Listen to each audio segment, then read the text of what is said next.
madax dhaqameedyo waxgarad iyo qaar ka mid ah odayaasha magaalada Burco ayaa kulan ay isugu yimaadeen ugu baaqay bulshada ku dhaqan magaalada Burco in ay nabadgelyada ilaaliyaan baaqan ayaa ku soo beegmaya xilli maalinnimadii shalay ay magaalada Burco ay ka dhacday banaanbaxyo keensaday dhimasho iyo dhaawac goobtan aynu ku sugannahay oo loo yaqaano wadada Afgooye ayaa ahaa goobihii mudaharaadka ama banaanbaxyada ballaaran shalay ka aloosanaayeen balse hadda waxay u muuqataa inay tahay goob nabadgelyo odayaashan ayaa ku adkeeyay dadweynaha magaalada Burco in ay ka waantoobaan mudaharaadyada noocan oo kala ah ee soo noqnoqonaya ee keensanaya khasaaraha waxaana hadaladoodii ka mid ahaa kan loogu yimi waxa weeye marka u horeysa waa baaq nabadeed weey waxaan ogsoonahay gobolka ilaa xalay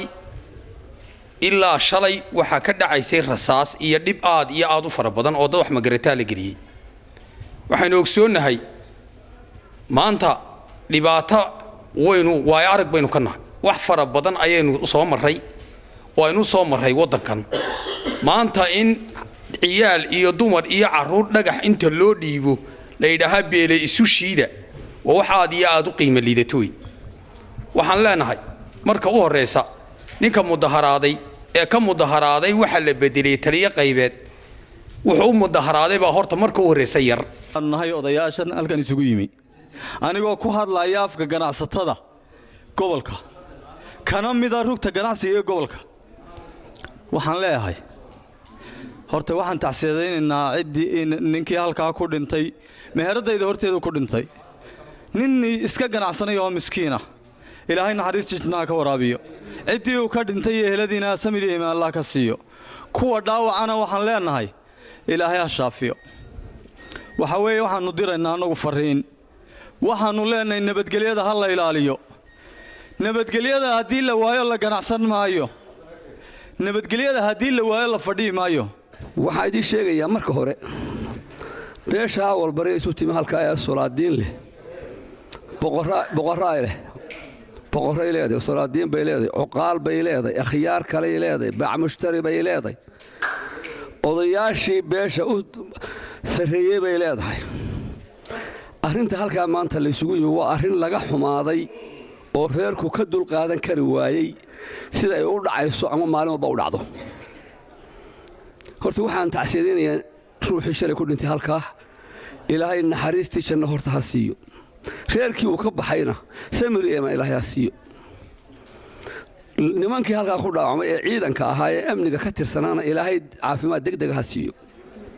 kuwii ka dhawaaqayna waa nabadgelyo horta ha nala qaato oo nabadgelyo horta ha laga shaqeeyo kalabaad waxa weeye magaalada ka daaya bariga galbeed walaalayaal weyn bariyana magaalada bariga galbeed ka daaya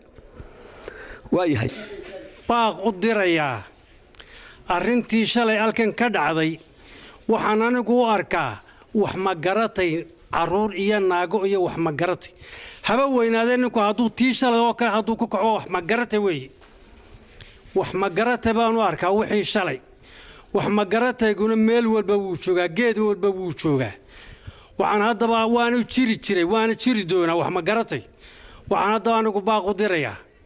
wax alla wixii wax garada waxaan leeyahay maatida odayaasha u tihiin xildhibaanada u tihiin cuqaasha u tihiin haddii alaba kore madaxda u tihiin nin walowba waane oo wacyi geli oo waanada u sheeg sababtu ay tahay haddii aan wax ma garatay weligii wajara dadka mas-uulka aanu wacyi gelin oo waxa xun u diidin dee way soconaysaa saacadu imika waxay tilmaamaysaa xilliga magaalada Burco inta u dhaxaysa 3 iyo 4 galabnimo goobtan aynu hadda ku sugannahay waxa loo yaqaanaa wadada Afgooye waxa isku xidhaa labada laamiye waaweyn ee magaalada Burco midna uu maro galbeedka midna uu maro bariga xagga migu hayga dhinacan iga xiga barigii magaalada goobtan ayaa ahayd goobtii shalay ee mudaharaadka ballaaran ka aloosana ay ciidamada ammaanka oo isugu jira kuwa booliska iyo kuwa militarigu ay ku kala dhex jireen dad banaanbaxayaal ah hadda magaalada Burco waxa u muuqataa goob nabadgelyo ah muuqaaladii shalay oo kale laguma arko taasoo aynu oran karno magaalada Burco waxay soo ceshatay nabadgelyadeedii oo ku eekayd in yaro kooban Cabdi Maalik Muuse Aldoon